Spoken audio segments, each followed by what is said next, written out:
Hi, my name is Garrett Christopher, and this is my YouTube channel. One of three that I have currently. This one is called Garrett's Movie Take. I also have Garrett's Sports Take and Garrett's Take. The Sports Take, I talk about sports in general, mostly about my teams and stuff that I kind of am struggling with or feel are hot topic. And then Garrett's Take is, again, the topics that I feel are something we want to talk about. This week, I think I'm going to tackle, is the customer always right? I've had a couple of things come up in the last week or so that I want to chat about. And but this one is me taking movies that I love, movies that I could watch over and over and over again.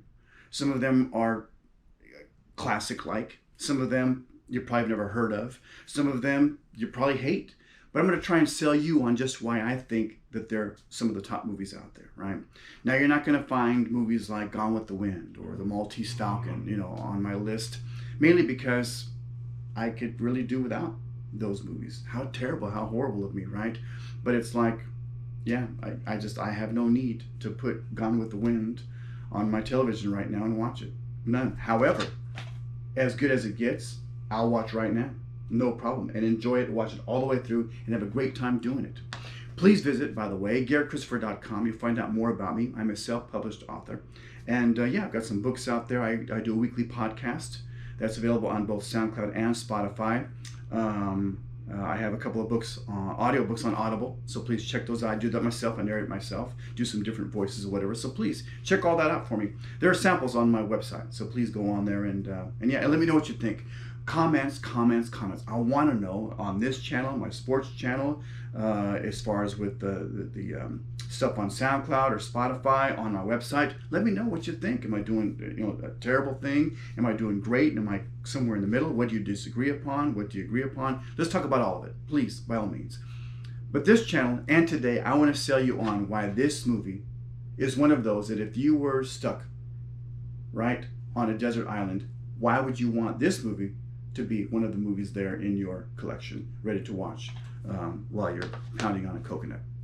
By the way, something very special happened this week, and I have it presented right here beside me. Now, if you don't know what that is, then we've got to talk. And trust me, this right here is also in this list, and we're going to talk about it. Now, I know Fletch is not one of the greatest movies of all time, but it is. And I'll explain to you why. All right, from my point of view.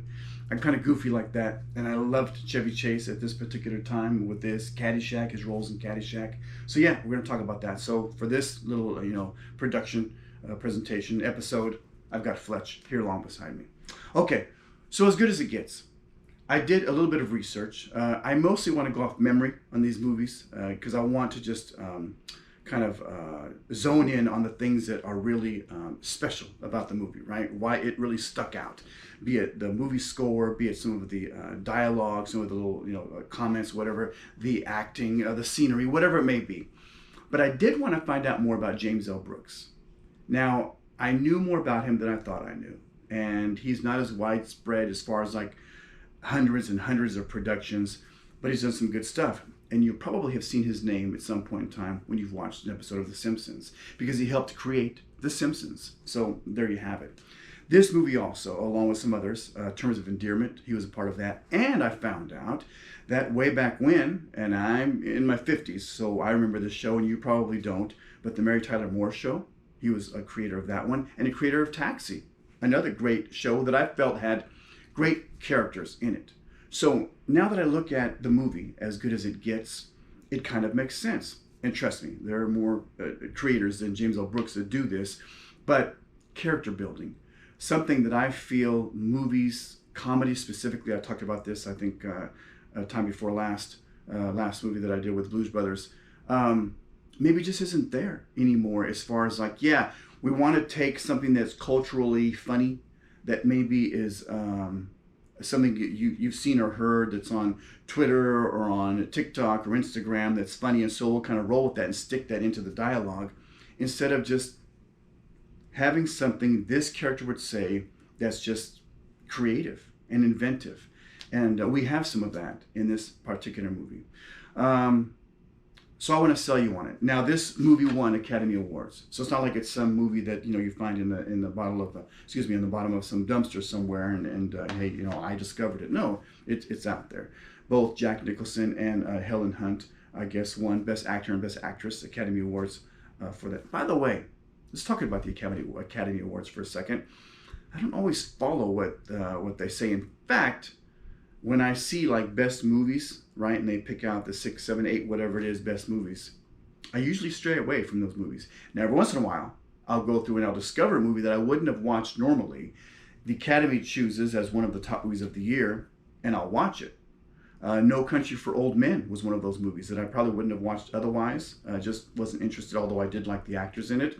Watched it, loved it because of the Academy. Slumdog Millionaire. Didn't know anything about it. Watched it because of the Academy Awards. At the time, I had a Netflix subscription where I was getting regular DVDs, and I'd go in and check this and check that, Blu-rays, whatever. I think it was DVDs at the time. And because of that, I watched it and loved the movie, and we'll talk about it because that's one of the ones in my list here. But As Good as It Gets was highly proclaimed, came from a creator, James L. Brooks, who has done masterful things with with movies and TV shows and character building and all that kind of a thing. And yeah, let's go from there. Plus, you got Jack Nicholson in it, right? With Cuba Gooding Jr., and like I said, Helen Hunt. We have also Greg Kinnear is in it. And as a quick aside, Harold Ramis. How incredible was Harold Ramis? Where am I at time-wise? I can't see this.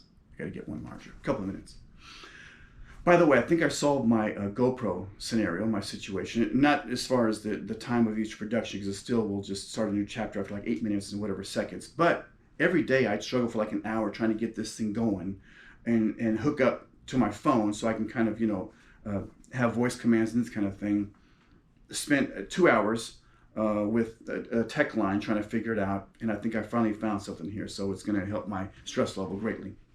Anyway, Harold Ramis has done a lot of things, and I think that I'll probably set up a show just talking about him and stuff that he was either in, stuff that he directed, stuff that he created, and all that kind of a thing.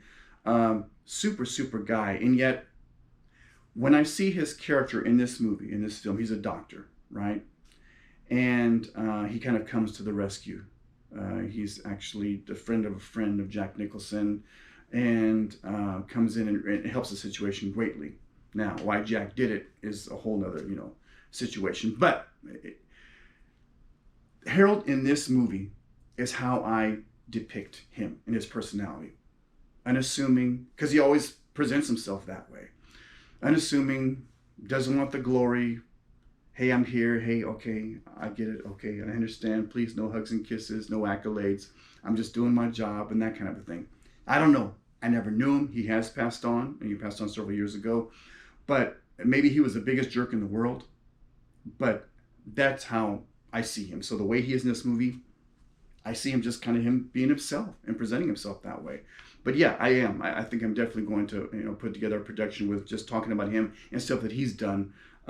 Just a super guy. Miss you, brother, big time. Hey, let's stop right here. I'll go to a part 2. I'll actually talk about the movie, As Good as It Gets. Thanks so much for checking in. So check out part 2 of this. I think it's my 3rd episode of Garet's Movie Take. Thanks so much. GoPro, stop recording.